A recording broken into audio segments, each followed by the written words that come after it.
بسم اللہ الرحمن الرحیم۔ السلام علیکم۔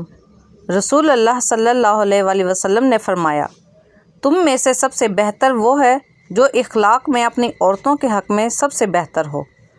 اگر اللہ پر سب چھوڑ ہی دیا ہے تو اس کے فیصلوں پر یقین بھی رکھو، وہ تمہاری ہر چاہت کو پورا کرنے پر قادر ہے۔ شام کو کبھی پیاز مت کھاؤ، بواسیر ہو جائے گی۔ شام کو کبھی مونگ پھلی مت کھاؤ، دمہ ہو جائے گا۔ شام کو چاول مت کھاؤ ورنہ چربی بڑھ جائے گی۔ ناظرین، شام کو ٹوپی پہن کر مت سویا کرو، دماغ کم ہو جائے گا۔ شام کو تھوڑی دیر سونے سے عقل بڑھتی ہے۔ شام کو جھاڑو مت دو، رزق کی تنگی ہوگی۔ گاجر اور لیموں کو پکا کر کھا لیا جائے، زندگی بھر کھانے کی نالی صاف رہتی ہے۔ ہلدی کے پانی میں ٹماٹر ڈال کر پی لیا جائے تو پیٹ کی صفائی ہو جاتی ہے۔ دانتوں میں کیڑا لگنا شروع ہو جائے تو دانتوں پر سفیدے کی لکڑی کو جلا کر اس کی راکھ کو دانت پر لگاؤ، کیڑا لگنا رک جائے گا۔ چہرے کی جلد پھٹنا شروع ہو جائے تو جلد پر گرمے کے پھل کو کاٹ کر لگائیں۔ سورہ یاسین 3 مرتبہ 11 روز تک پڑھیں اور پھر اللہ سے دعا کریں، جہاں آپ چاہتے ہیں شادی وہاں ہو جائے گی۔ مولی کے پانی میں نمک ملا کر ہاتھ پاؤں پر مساج کریں، 100 سال تک ہاتھ اور پاؤں کا رنگ سفید ہو جائے گا۔ پانی میں لیموں نچوڑ کر نہانے سے جسم 20 سال جیسا جوان رہتا ہے اور جسم کی بدبو بھی ختم ہو جاتی ہے۔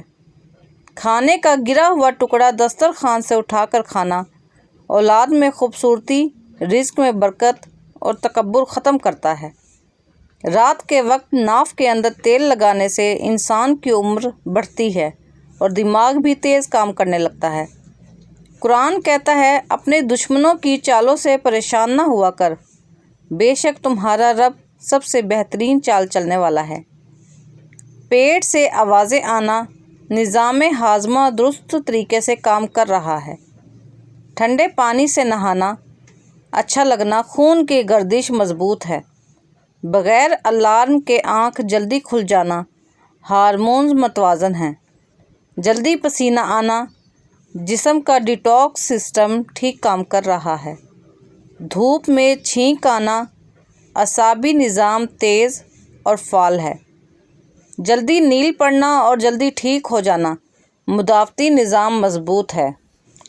منہ میں زیادہ لعاب بننا، منہ کے جراثیم متوازن اور صحت مند ہیں۔ کھانے کے بعد ڈکار آنا، معدے کا تیزاب درست مقدار میں ہے۔ باقاعدگی سے ٹوائلٹ جانا، آنتوں کی صحت بہترین ہے۔ حضرت علی رضی اللہ تعالیٰ عنہ کا فرمان ہے،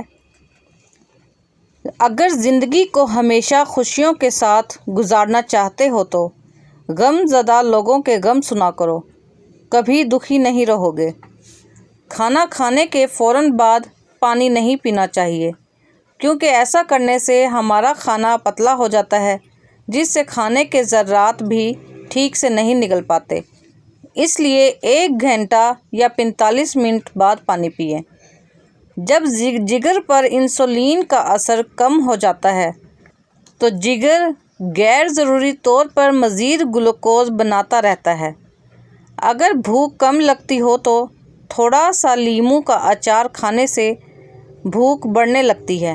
ناظرین، اگر آپ کو ویڈیو اچھی لگی ہو تو چینل کو سبسکرائب کر دیں، ویڈیو کو شیئر کر دیں اور لائک کر دیں۔